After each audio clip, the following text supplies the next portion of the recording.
Hello. You are listening to Peterborough Politics Podcast. That introduction music never gets old, unlike some of our beloved city councilors.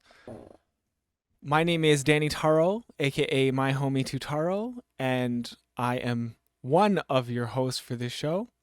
Our other host is the editor of Arthur newspaper, Sebastian Johnston-Lindsay. Hello, it's good to be back. It's good to be back. This is one of the highlights of my week, for real.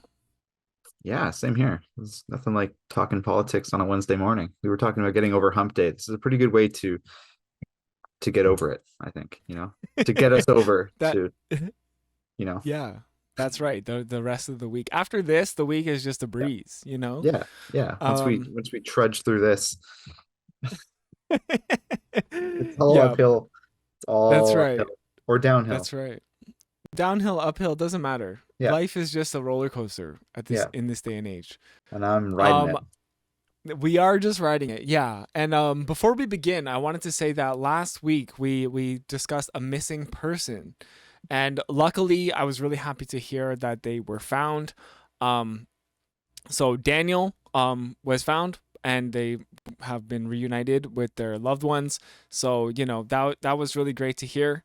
I was a bit worried because that was the first kind of like stark announcement like that we've made on this show, and I'm glad to hear that it was a happy ending. We have lots to talk about this week, including the city rescinding a plan uh, that they were going to write a letter to the Ontario government.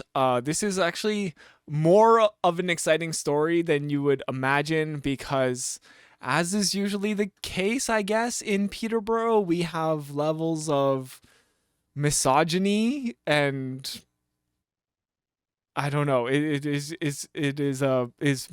more of a juicy story than you would expect, involving Joy Lachica, one of the city councilors for downtown, and MPP Dave Smith, who is the conservative MPP, part of the Ford government. So, drama. We're also Big going to time. talk about um, a new property development on George Street North. We are having a bit of an issue, or at least some people are having an issue, saying that they need more parking. So depending on how you feel about urban sprawl and car culture, you might have an opinion on that. We're also going to talk about the future of the theater on King, which is a developing story that we've been talking about, and also a potential interesting case study here for the homelessness crisis, which unfortunately is ongoing. Yeah. Full docket today, eh? My goodness. That's right. We're going to do our best, I think, to keep this episode under an hour because we Ooh. tend to always go over time. And we one day want this to be broadcast on the radio where they will be more strict about our time limit. So let's do our best. We love to talk. That's the problem. We just It's love to true. talk. It's true. Yeah. Yeah, we're just some chatty Cathys over here, you We know? should implement a take a page out of baseball's book and implement a pitch clock, Implement a That's clock, a true. countdown That's in the right. corner. I hate When it we're for baseball, pitching but it might actually help us. Yeah, when we're pitching these stories, there should Yeah. be a clock. So, Sebastian, were you in attendance at this week's city council? Oh, I was indeed. And it was an interesting night. We're kind of going in reverse chronological order because I think we should start with the juicier story in terms of the city deciding to rescind a planned letter to the Ontario government calling for them not to cut funds to the Ontario Arts Council. Um, this is this is juicy as you kind of foreshadowed, right? Because Dave Smith's reaction was kind of very very intense. He called on them to apologize immediately, and basically said this is all Joy Lachica and all of her meddling crew with Alex Burke and the Electric City Culture Council and EC3, all of these folks, conspiring to defame the the austere government of Doug Ford, right? That's But right.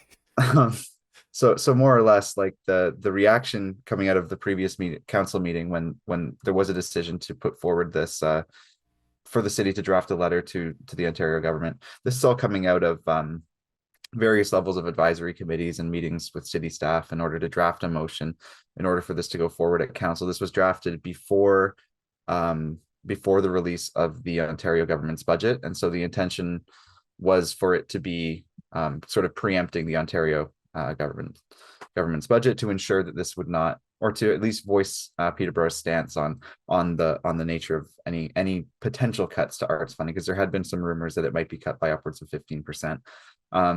That didn't actually end up happening. What ended up happening was the government just didn't renew, I think, $5 million in one-time COVID relief funding for the Ontario Arts Council. And so by the time this actually got to council, the motion as it had been drafted before the release of the Ontario budget wasn't reflective of the reality. And I think within like just the timeline and everything like that, there was a lot of sort of confusion, I guess you could say. And Yeah. and instead of handling it with any sense of decorum and understanding, Dave Smith kind of just went off on a little bit of a rampage, as he tends to do when women do things that he doesn't agree with. And, you Yeah. know, this was, And he basically just said Joy Lachica needs to apologize yeah, it was Joy and Lachica, yeah, say which it's not, sorry and, yeah, yep, grovel at the feet of the conservative government, essentially, for making what is just a minor mistake. And it's not even really a mistake so it's much not really, as no, as you say, a timeline confusion. Because like I yeah, have what looking in front of me right now is a tweet from Electric City Culture Council, aka EC3, and mhm, this is on March 10th.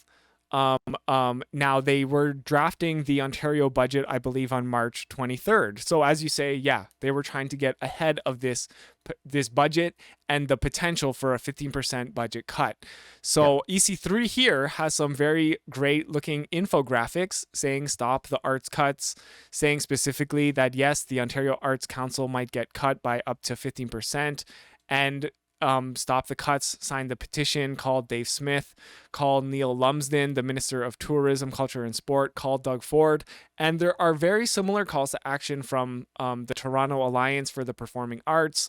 There's also, which was on March 1st, another one on March 3rd from the Galleries of Ontario, and mhm, another one I can see on March 9th from Choirs Ontario. So this is a thing that a lot of people yeah, felt was happening, and they were organizing to counteract this funding cut. So for Joy Lachica to be like, hey, this thing is happening, it's not really shocking that she felt and others felt that this 15% cut was a reality. yeah, no, exactly. It's not it again, it's this strange way in which I mean we've seen this before with the former medical officer of health, Dr. Salvatera, and Diane Tarian. Dave Smith just tends to, individualize larger issues and like direct his ire at strong women in politics. It's just what he does. It's kind of like par for the course at this point. And when Joy did sort of introduce the motion to rescind this, she contextualized it very well and said, look, this is, I think if one line within this motion had been changed, it would have stood. However, regretfully, it is out of date. We recognize this. And then Alex Burke stepped up too and said, just to reiterate, this wasn't just Joy. Yeah. This wasn't just like the town ward councilors going rogue again. Like, this is like to put it in context, and it's just sort of an unfortunate example of sort of sensationalized, obscene, decontextualized politics on the part of Dave Smith, trying to stir up anger for quote unquote progressives and specifically women on council, um, Yeah. as he tends to do. I mean, this is He's he's a yeah. He I know, and it is likes to try to disappointing cut people too. down. Yeah. Yeah, because at the end of the day, they did cut $5 million. I mean, I know it was only supposed to be one-time funding for the COVID-19 pandemic, but um, I don't know. Is the pandemic over? I haven't heard the news yet that it's actually over. No, there's been no official announcement. Oh, okay. So we're still in the pandemic, but we've cut the pandemic funding, Hmm. and but surely our arts, they like we've fully recovered, even though the pandemic isn't over, right? Oh yeah, without a doubt. Yeah, there's no residual. There's absolutely zero residual issues being faced by artists after two Yeah, years of lockdowns. No, no, right. it would be So I so mean, silly to suggest. yeah, for real. And my opinion on Twitter as well was just like, I think, they should have doubled down. They should have kind of like transitioned and been like, okay, well then we're writing a letter to say that you should continue with another round of this $5 million one-time funding, like, or do something. Because the funny part is that if you heard news that the Doug Ford conservative government was cutting arts funding, you wouldn't be like, wait a second, that doesn't sound right. Yeah, In everyone's mind, they're like, okay, yeah, that sounds right. We should stop this. That's why nobody was like, oh wait, we should double check this, because these days you hear something like Doug Ford is doing something bad. It's like, yeah, that's like par for the course. No yeah, red flags get raised when you hear news like that. So I think it's just like a completely understandable thing. Really gross yep. to see this, what I say is like sexist behavior from Dave Smith, especially when on the issue, Joy Lachica and Alex Bierk and EC3 Council, they're right. They're right that the conservatives want to cut funding, and maybe they would have if there was not this like kind of preemptive petition to stop them. Yeah, it's possible. I mean, it's not as if the letter, like as you very rightfully pointed out, it's not as if the letter was like a standalone thing across the province. It was, there were concerted efforts from a variety of arts groups, advocating that the cut not go forward. The only issue with the motion was the timing.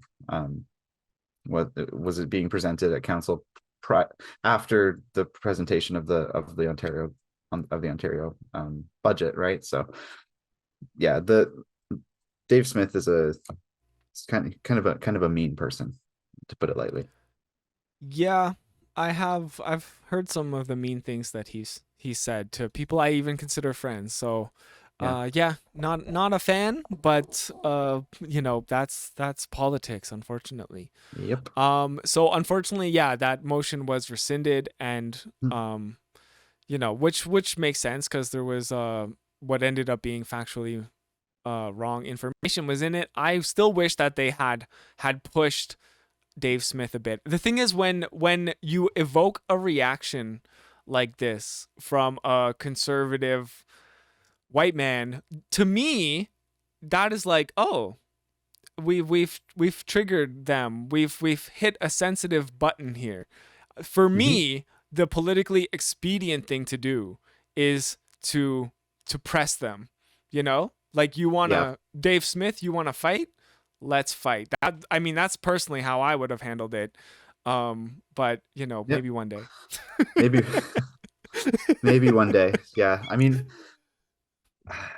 yeah, maybe we should fight Dave Smith, you know? Yeah, I like start like some sort of fight club, or yeah. or or, Yeah, I or think that just would run be for office. we could run for office. Yeah, That maybe would one be day. maybe one day. One step at a time here. We got the podcast. Uh who knows what's next? It's a great way to honestly learn more about how city council functions, which I'm sure you found out yourself as a reporter who's been Oh covering yeah. this. Yeah, it's been quite a learning curve for sure.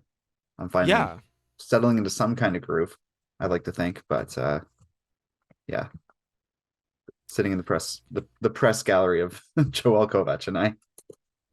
for real. And Yeah. there were some other issues that were part of city council this week. Yep. One was about community care, and one was about the Rotary Greenway Trail. Did you want to speak to that at all?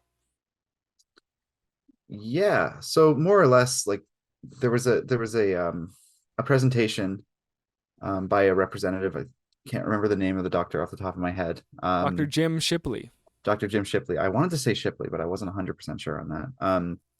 Yes, he uh, there's a proposal being moved forward for Peterborough. There's some rather striking graphics that were contained within this report as well, which demonstrated that, within all of Ontario, there's 101 community healthcare centers across Ontario. And if you look at a map within like the radius of the Peterborough community, there's just none, right? So there's a strong need for a community healthcare center to, their aim is to create a place where healthcare is accessible for about 6,000 or so, quote unquote, marginalized people within the Peterborough and surrounding areas, those communities, right? To serve those communities, right?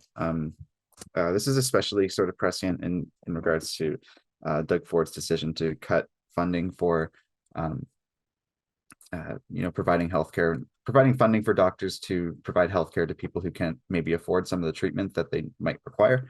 And so there's a strong need at this point. They figure at this point the budget for this would cost about $8.2 million per year in order to operate such a thing. And I think they're looking at a space downtown in order to build it. I'm not entirely sure exactly where. I don't even think they really know, but more or less this report was to sort of inform council of the intentions of this recently formed board for the Peterborough Community Healthcare Clinic that they intend on building, and in order to fulfill a need within the community, right? Because we're desperately in need of some kind of service like that, that would take a lot of strain off of the hospital system as well.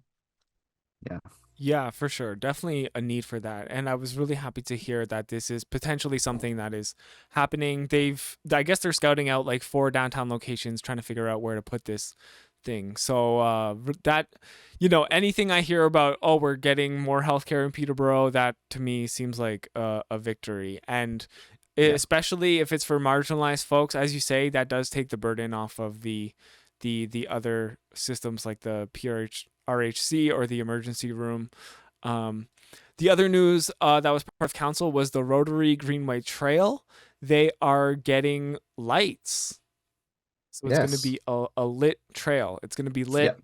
So when you're out there and riding your bike and you want to light up some of that sweet legal Ontario weed, you won't have to you won't have to do it in the dark. Do it in the dark. That's right. You drop your lighter, you'll be able to see it. It's going to be good.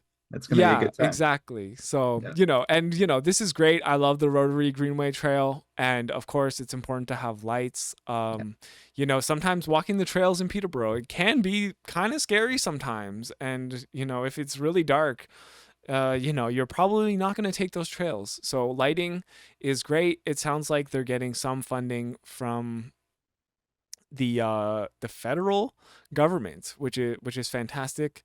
Yep. And we hope to see stuff like this more often. I love infrastructure, especially because this is like walking and cycling infrastructure. So if it were up to me, you could ride your bike. We just replace Water Street with a trail. That would be fantastic.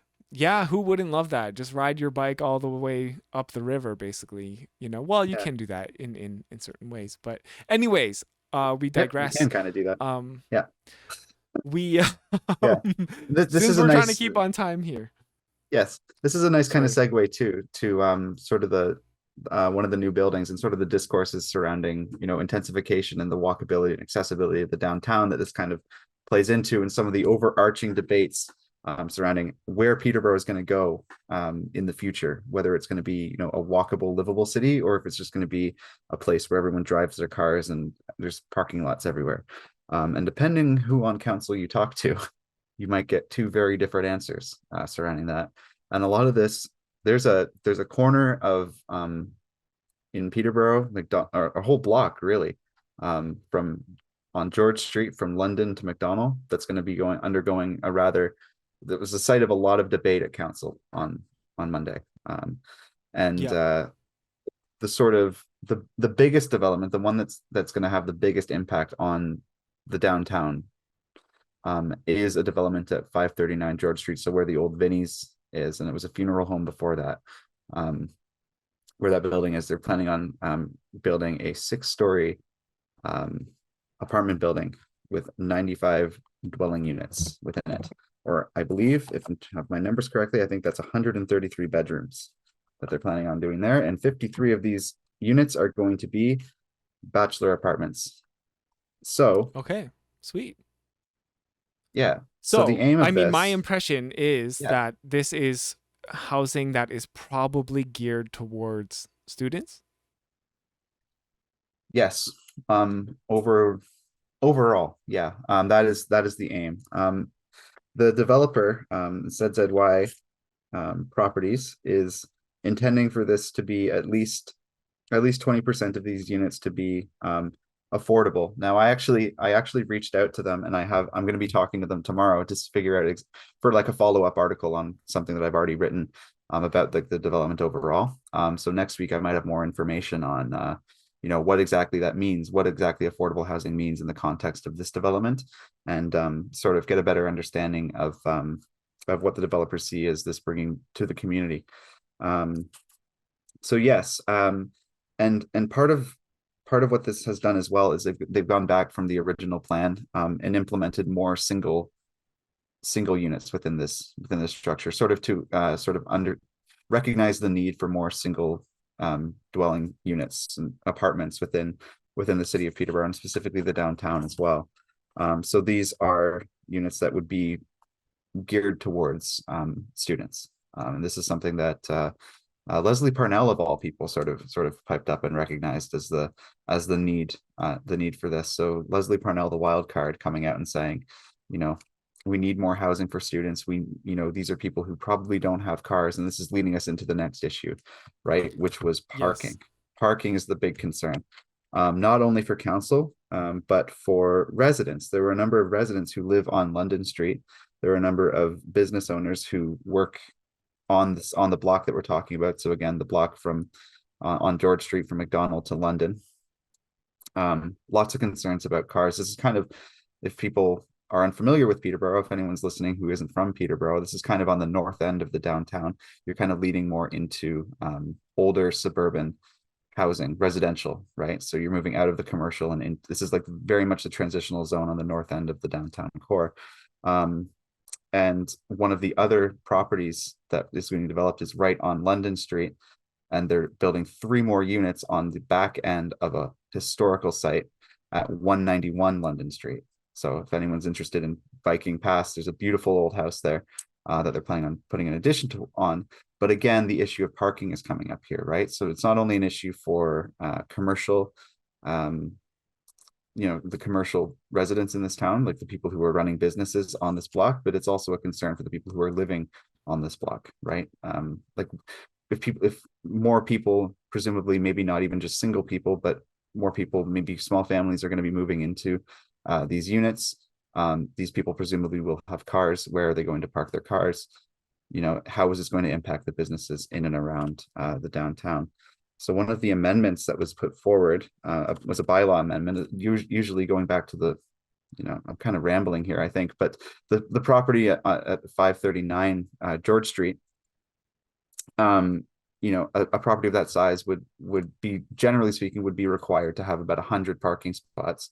They are proposing 32, so about a third of the parking spots under the current bylaws are being proposed for this spot, and this causes some eyebrows to be raised, because where exactly are people going to be parking their cars? The city council kind of finds itself in an interesting scenario here, because they refuse to make any substantial investments in transit, while simultaneously bemoan the lack of parking. So they're not giving people options, while at the same time talking about, well, where are people going to park their cars? Well, maybe people wouldn't need as many cars if there was a viable way of getting around the city. Of course, this is a downtown property, right? So like, I live downtown, full disclosure, I very rarely drive the car that I have because I don't really have to, right? Yeah. But I can walk everywhere, right? Exactly. And I So do see a lot of this is people kind of like, an oh, you interesting can concern. Yeah, you can. It's a very walkable location. You can walk Yeah. to get groceries. You can Yep. walk to the bus terminal downtown. If not, just catch the bus right on George Street. You can Hmm. catch the bus from downtown to Toronto, Yep. or sorry, to Oshawa, and then go to anywhere in the GTA from there. So really, I don't see it as something that people need a parking space for. And I would much prefer to see the city invest in transit than invest in parking, because parking is ugly. It's wasted space, and if and in many ways the city will have to subsidize it anyways. And I would rather see that space become a store, a convenience store, or a green space, or whatever, literally anything. And I think also that if you're moving into this building, that you're not going to have a parking spot. So it's actually forcing people who don't own cars to be the people who end up moving into that building. So I am surprised to find myself here agreeing with Leslie Parnell, and and who said that she anticipates many trans students will live here and Hmm. they use transit, and basically saying that if they were to appeal this decision and try to make it so that there's more parking, that it actually wouldn't pass, because the Ontario Land Tribunal I think has a mandate or something to try to reduce these amounts of like parking space and like basically wasted urban sprawl space. Yeah. So even if they were to appeal, the city would lose. And I was like, oh wow, Leslie Parnell, I agree with you for once. So long as this means that you're turning around and saying, oh, but that means we need more transit running up and down George and Water Street and to everywhere else in the city, because you can't have it both ways, where you don't invest in car culture, which I think we should move away from, because it's ugly and it pollutes and it only benefits a certain type of person, um and move towards having like functional, to use a trigger word here, 15-minute city. Where you can meet all of your basic needs within a 15-minute walk. That is the ideal scenario for me. A lot of the other counselors kind of had some interesting situations. Keith Riel, I guess, was the only one to vote against. Oh, sorry, to vote in favor of the deferral. Yeah, so he both introduced and then voted, was the lone person to vote in favor of deferring this motion further. Okay. Specifically, this is about, yeah, the 539 George Street property. So Yes. the apartment building. Yeah, he wanted to defer it, and that's when most counselors stepped in and were like, if we do this, then we're just delaying what is, it's necessary for us to move forward on housing. That's not to say that some counselors, specifically Alex Burke, he as a town ward counselor, so the downtown counselor, he, he's sensitive to the issues of people being able to, get around, whether it's by car or by transit or anything like that. So like he's interested in finding like a happy medium between the two, which I think, in my not too expert opinion, this kind of is moving us towards, right? Like it's addressing the need of housing within the downtown. It's, to use the term that was constantly being utilized on Monday night, it's gentle intensification. Both this George Street property and then the London kind of adjacent to it, the London property adjacent to it. Sorry, sorry, Um, sorry. I just can't help but notice that gentle intensification almost sounds like a long way to say gentrification. yeah, if you put the two Um, together. yeah, and like this is actually a very kind of interesting conversation that needs to be had, I think. And is this gentrification, or is this something that is necessary for the city because of the housing crisis? And I find myself more and more kind of falling on the side of we need this medium density housing. Yeah. um because people have nowhere to live. And, Yeah, that is the main crisis that we are facing, not only just as a city or province, but as a country and a continent, really, right? So it's like, exactly. yeah, I think I kind of care less about old heritage buildings and neighborhoods and how they look. And I'm lean in favor of, like, yeah, let's put a I don't know, how tall is this building? 6 stories, or 6 stories. Yeah. like, yeah, I'm like, yeah, that's, to me, that is fine. If it ruins the vibe of the neighborhood, then, I mean, well, the vibe is people don't have anywhere to live too, right? So, and people will Yeah. say, oh, well, this will be like Toronto pricing in Peterborough for these condos or whatever.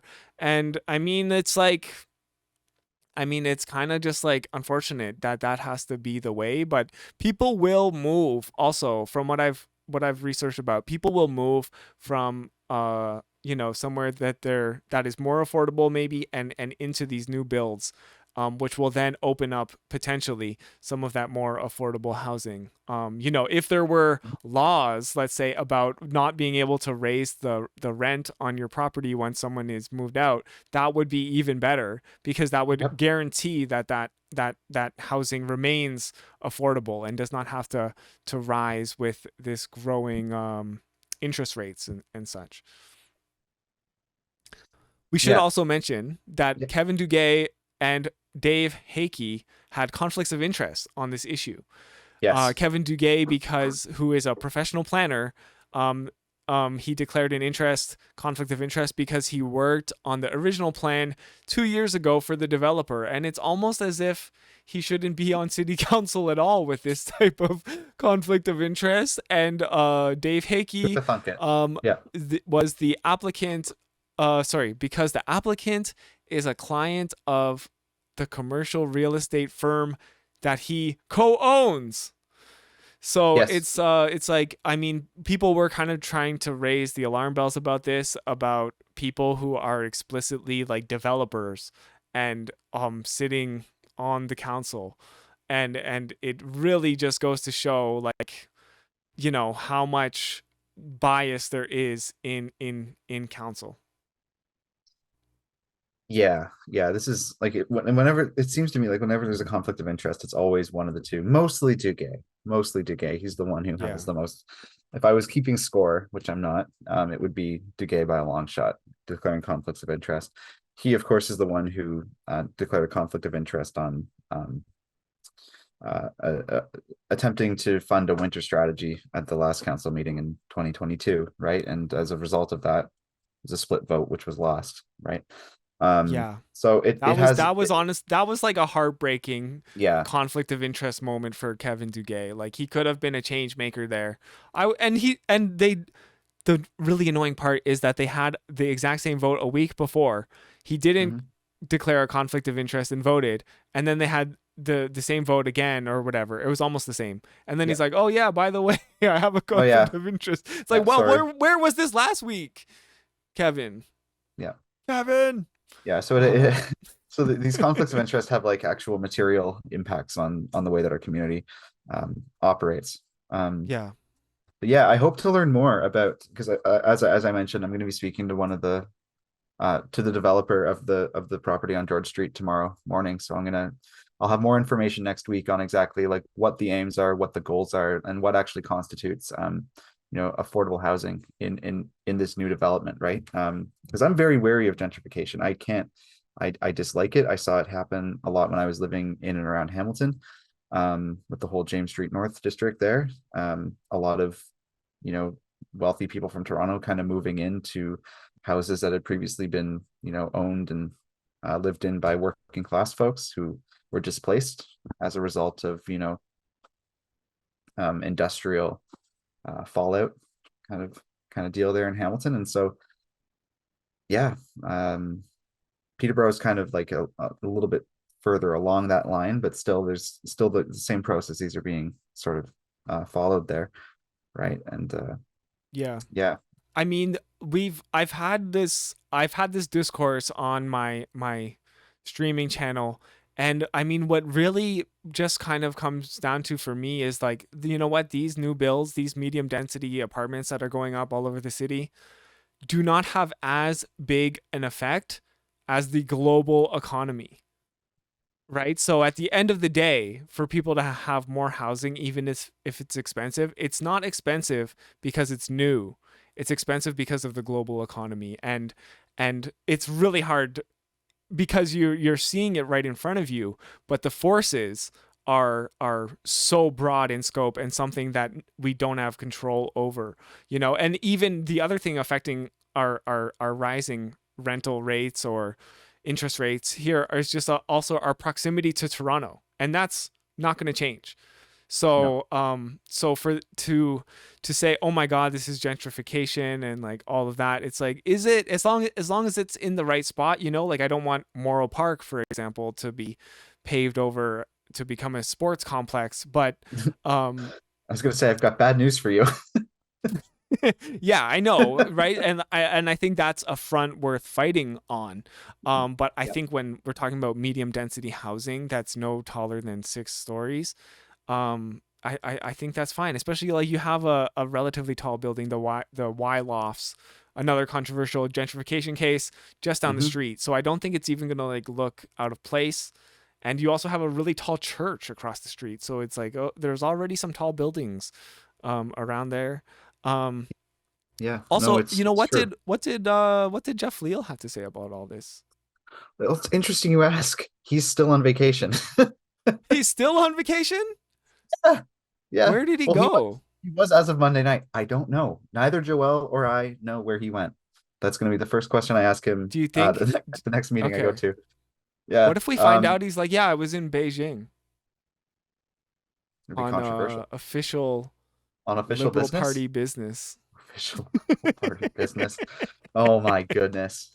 I'm just There we go. kidding. I'm just kidding. He was probably somewhere He's, warm, right? Warm I in the imagine he's probably Americas. he's probably going to come back with a really nice tan, and all the other Yeah. counselors are jealous. Yeah. Um, yeah, yeah, he wasn't there, and I when I showed up to City Hall on on Monday, I didn't see his car in the parking lot. There's a special spot for the mayor to park, and I was walking in. I'm like, oh, Right. Jessica isn't here. I wonder where Mayor Well, Leal. And I well, if he asked doesn't her, show up next week, then you can just take it as your own. right? Yeah, I should. Yeah. Maybe I'll drive, like, literally. It would take me Oh longer yeah. to drive to City Hall than it would for me to walk. But Yeah. I'll show up. I'll come yeah, and park in the mayor yeah. spot then. Yeah, okay. Little known fact: if you park in the mayor's spot, you are the mayor. That So is true. Yeah, that's how democracy works. yeah, yeah, it can work that way for now. But yeah, I walked in and I said, Joel, the Peterborough Examiner. Again, for those who are listening who might not be familiar with Peterborough and the media landscape, I talked, Joelle. She's from the Peterborough Examiner. Um, where's Jeff? Is he still on vacation? And she said, I don't think so. And then Yeah. right before council started, he texts her saying, I'm still on vacation, getting home tonight. I will be there next week. So Right. he was he'd like forgotten to like let Let us anyone let us know. know. Presumably council knew. But Yeah. yeah, he, Right. he I know did he it did was. inform the media at the 11th hour that he was still on vacation and would be absent at this particular meeting. Yeah, especially Well, because he arrived home on Monday night. I'm like, Jeffrey, yeah, you could have got home Monday morning. Like, what was the issue that you got back Monday night yeah. What's going on? and you What's couldn't going be on, Jeffrey? home I've a got questions for him. Monday morning? It's No, like, okay, I guess. Really one meeting. curious to know where he went, and also, we pointed out last week that there was a double standard again for women in politics. I know we're like a podcast, but I feel like we're pretty good on the catching the misogynistic sexism that goes on in Peterborough politics. And then they were really hard on Diane Tyrion for taking a mental health vacation. And we've heard like really no criticism of Jeff Leal taking a vacation. And again, people deserve vacations, especially if you're in a position of making enough money you can afford to take one. That you should definitely go and get a tan, Yeah, get your ass tan. Yeah, we can't begrudge Jeff his vacation. It is Yes. interesting because I do know that other counselors went on vacation and did not miss any meetings, but that it's all good. It's all good. You know. Yeah. Okay. The last thing on this issue is at the meeting, Riel called it a myth and complete nonsense that tenants would Yes. use the bus or bicycles to get around the downtown. People have cars, he said. So again, Riel again, just like pointing out that when he says the word taxpayer, he really only thinks of like one person in his mind, and it's himself. He's like, Yeah. I have a car. People have cars. People are like white men and they think and act a certain way, and it really is like, it's like, okay, but there's like we're trying to like create a diverse community. Not everyone has a car, and actually the majority of people, I think, um don't always depend on a car to do things in Peterborough. That's why it's such a great city. That's why we should invest in that making it a more walkable and bikeable and city transit able city. And he said, I need staff to go back and do their homework and tell us how this is going to work. Riel exclaimed, do your job and give us the report we need. And I just thought that this was so funny because last week Oh, he that was was the one bad. saying that, hey, about all the arts funding, and he affirmed that, hey, we've done our job. Don't criticize us. We've done our job. And I'm like, it's like, Keith, nobody was saying that you didn't do your job. But Hmm. here you are getting all defensive and uppity and saying that, oh, well, we did our job. And it's like, okay, but you also voted to say that you need to review the entire process of how you fund these projects. So maybe it's not about you doing your job, Keith. It's about the process, the system, the systemic change that needs to occur. And here he Yeah. is saying, hey, the people who have worked on this haven't done their job. And Richard Freeman, the city's interim city chief administrative, followed up and said that actually we've done our job, and Yes. and the job is done.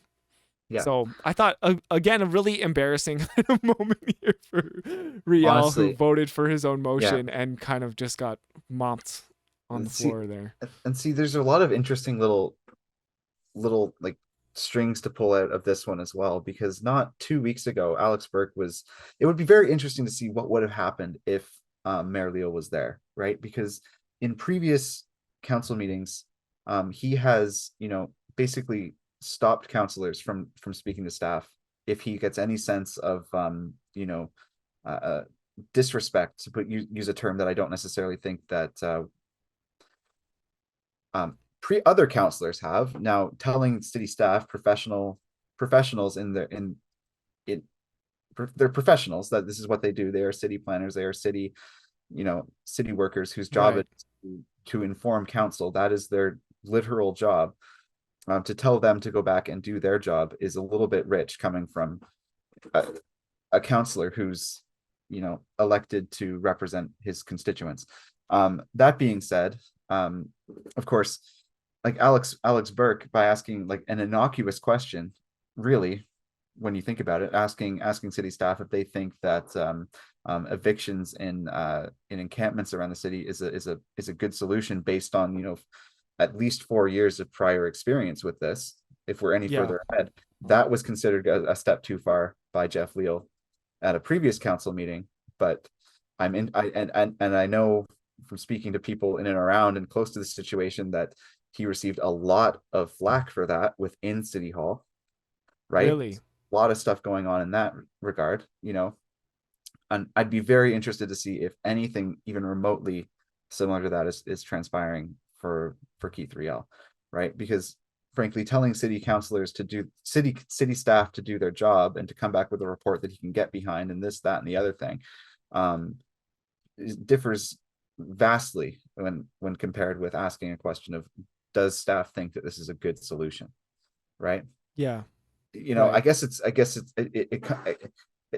gets down to like an ideological level of like what you think is appropriate, right? Like it really does reveal like the leanings of the city staff overall, or the and counselors specifically, right? To see what they react to in a negative or a positive way. It was interesting, and of course, Richard Friedman got came right back and said, as you mentioned, we have done our job, we've done our homework, and Right. if the city wants more rent geared to income housing, then they need to fund that. They need to find budget lines in order to fund that. If that's the issue that if you want to talk about that, if you want that, the city has to kind of pony up for it, right? So Right. Right. And I another mean, the double other thing, standard. yeah, and the other funny part you bring up is just that uh, Jeff Leal was the one to kind of like jump on Alex for that, but Yeah, he wasn't there to jump on Keith Riel. And why is that? One 'cause he might was say he wasn't doing his job, like, so I don't know, just like so many like layers of this that are just like kind of like this is like a Trailer Park Boys episode at this point. a little bit, yeah. Um, Whoever says that municipal politics is boring, I don't, I can't. It's fascinating. It is like yeah, watching a soap opera of some description, right. a very slowly unfolding soap opera. But when the climax hits, it's good stuff. That's right. That's right. Anyways, we should transition into talking about the theater on King. What is the update there? Oh yeah, there's actually an update which came just within the past few hours. So as some people might know, I've been writing a lot about this for another publication at Coworth It Now, kind of tracking the story arising out of the community investment funding. The Theatre on King received no funding after receiving $15,000 in previous years. Um, and so the most recent news, more or less, is like where the city where the Theatre on King kind of finds itself now, and sort of how they're grappling with the reality that council will not be funding them, right? That in previous articles there was still the chance that they could appeal. They did appeal. It was kind of a farcical process, but they were still denied funding at the end of the day. And so now they're really kind of going back to the community and asking for a lot of for support. And within that, there's some positive things, in that certain uh, like Tierney land properties, their landlord has donated $1,000 and has created like a challenge to other community businesses to sort of support the theater on King. Um, Two anonymous donors now have offered to, or at least one anonymous donor has offered to match funding up to $7,500, and another one has offered to match donations up to $2,500. So, all this to be said, the future is still kind of precarious for them. Um, uh, they have programming up until the end of June. However, past that, they have to decide on whether or not they're going to re-sign their lease.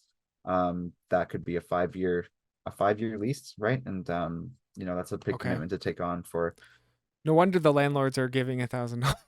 Like, Yeah, yeah, because they probably want them to stay there. Um, right. Yeah. yeah. So there's a lot of so there's that, right? There's a question of whether or not it's going to continue to be viable past midsummer. The larger sort of meta discussion that has something to do with the theater on King, but is a larger discourse on the significance, or like what's going to happen moving forward at the level of like process in the city, is there's concerns about like how a review process which was approved by council to kind of go back and look at the process by which these grants are allocated, how that's going to kind of come back based on what was being said at council. A lot of councillors see this funding as seed money, which doesn't really sort of demonstrate that they understand what funding for the arts in the city really is. Yeah. They need sustained, predictable funding in order to do what they do, to create the connections within the city, and to create economic growth within the city as well, right? To attract people to the downtown, there needs to be a variety of things to do. To attract physicians to the town, as we talked about last week, there needs to be a vibrant art scene, and the city does have a role to play there. Whether they want to fulfill that role is the question. Whether or not they want to consider this, predictable, long-term, sustainable funding or seed money, really is now up in the air and will be determined throughout the review process. But needless to say, there's a lot of concerns about the process by which the arts are funded in Peterborough, and the sort of the lack of understanding that a lot of councillors sort of demonstrate when they discuss arts funding. Yeah, for sure. I mean, like seed money is something you might think of for like a startup if you're starting a new like app. It's Yeah, like, okay, the Theater on King is not the next Shopify. yeah. Like it's not that kind of business. So yeah, I agree. Um there is a kind of lack of understanding there. Where could people read more about this if they wanted to learn more? They could read more about this on Kawartha Now's website. Um, if you, I've written now two articles about this specifically, or three? No, two articles about this specifically. Um, yeah, and then Bruce Head, the managing editor at Kawartha Now, also gave a very, very good rundown on the entirety of the council meeting during which the Theatre on King's funding was again denied through the appeal process. So you get a really good play-by-play there. I think it's almost 7,000 words. So if you're interested in that too. But yeah, Yeah. I've been Okay. talking a lot Awesome. to Kate Story, Ryan Kerr from the Theatre on King, and also Sue Dida are the main sort of players voicing a lot of these concerns, right? Not solely about the Theatre on King, again, to be um, honest there, and I think that I know in fact that they would agree with me there that this is not something to exclusively do with the Theatre on King, that this is going to impact every arts player in the community, right? Like it's For sure. And I not just really their like battle. what Kate Story had to say about this, saying that like the Theater on King is the proverbial canary in the coal mine for Peterborough's arts and culture community. And that yeah, they really need to look at these applications. And there was never a question of, oh look, there's so many more applicants this year, maybe we need to ask for more in the community granting pot, which is what yeah Kate Story said, referring to the city's draft 2023 budget, which was Mhm. presented to council in December and approved in January 30th. That wasn't even brought up. There is no one steering the boat, Kate Story says. Yeah, Lastly, saying, I don't understand how you could be in charge of something and not care about it. Where's the stewardship? So, really kind of calling them out here, yeah, which is really, I mean, it's what needs to happen. Hopefully, no one's personal feelings are hurt, and they recognize that it's a problem of the system that needs to be redeveloped and rehashed out. So, yeah. really really interesting. Last story of the day here is about the housing crisis and the homelessness that people in Peterborough are experiencing. A woman was evicted from a Peterborough bus shelter after business complaints. Now, was this something that came up in city council as well? No, this is a story that I came across yesterday as I was kind of planning for the podcast, and I think it's just another sort of example of just the dire situation that a lot of our unhoused community members find themselves in, and just the reactions from there's a bit in here, basically an example of people, staff of the city, just kind of passing the responsibility around between departments. So initially contacting the the the business in question here is the Orthopedic Rehabilitation Institute, Kawarthas, Right. which is down there on George Street. Um, just concerns about the fact that there were individuals living in a bus stop in front of their property, and this was upsetting some of their clientele. Um, they say here that they called the police and they told them to contact the bus company. Then they called the bus company and the bus company told them to call Public Works. And then we called them and they passed it back to the bus company. So it just seems to me like there's really like at the root of it, no one should be living in a bus stop, right? That Yeah. just shouldn't be allowed in, like, it shouldn't be allowed in the sense of no one should have to. I want to make that clear. Like if someone is living in a bus stop, I feel like there's bigger systemic issues at play and questions to rise of you know they should be housed in a basic way, right? um but then at the root of it, there's also this seeming inability for anyone to actually at the city to actually take accountability for this individual to ensure that they are safe and that um they have resources in order to go on and survive. um it's unclear based on the article from the Examiner where this person ended up going after this. It just says that the person would be removed that afternoon. Yeah. And as of Tuesday morning, remains on the curb beside the bus stop.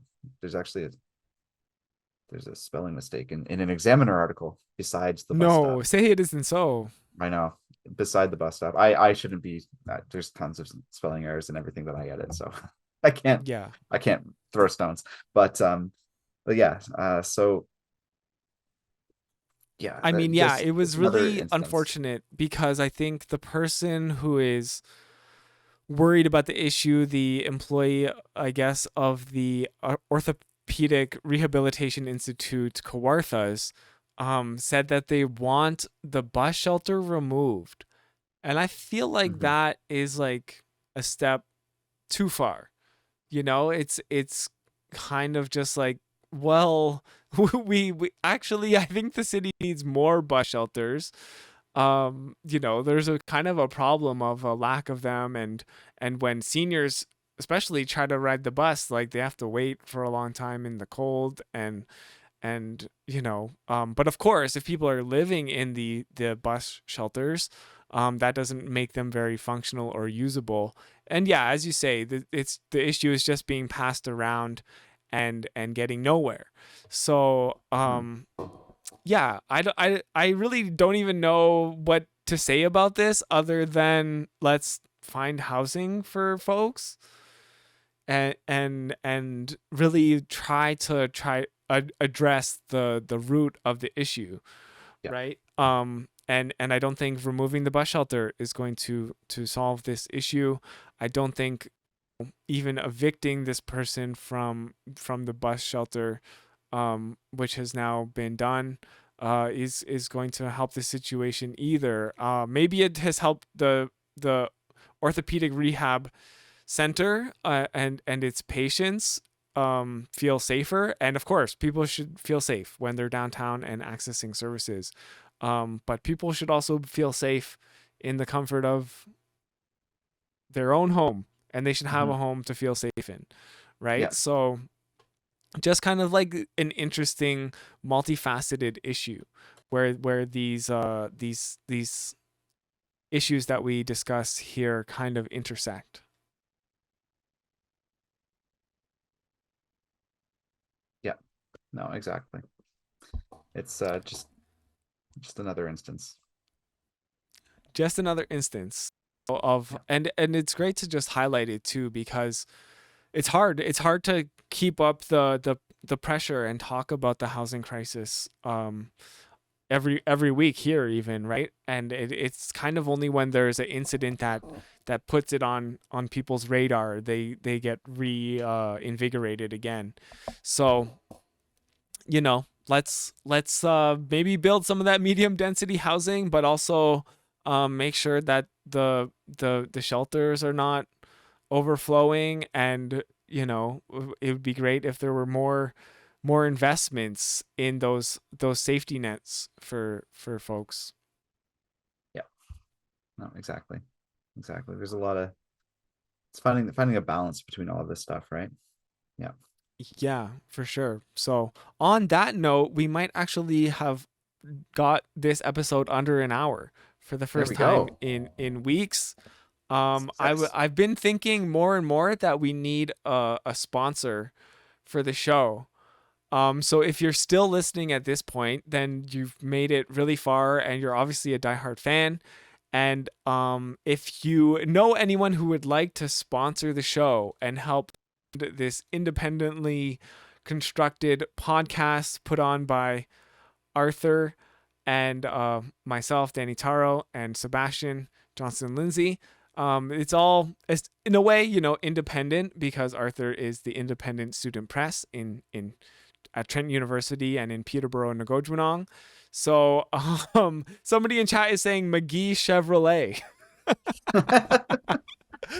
At And it would be great to have a car sponsor for yeah. like rampantly anti-driving podcast. Yes, I know. those damn liberal urbanists and Yeah. their anti-driving campaign, like Yeah. and it would be great to have someone who we were politically aligned with, or somebody who is like politically neutral. We could always say, the views of whatever company do not reflect those of the show. It is really just a way to, we could really just use some funding for a project like this, and I think it would help ensure that it goes on and on and on. Which, I mean, not that there's any sign of stopping, because I think we're pretty passionate about it, but Yep. it never hurts. It never hurts to get paid for what you love to do. It's true. It's very true. All right. Shout out to anyone who wants to sponsor this. Yeah. Shout out to our future sponsors. Yes. All right. Yeah. Yeah. Okay. Well, thank you so much, Sebastian. Yeah. Thanks so much, Danny. Yeah. We'll see you. Yeah. Talk to you soon. Cheers. Bye, everyone in chat. Thanks for showing up.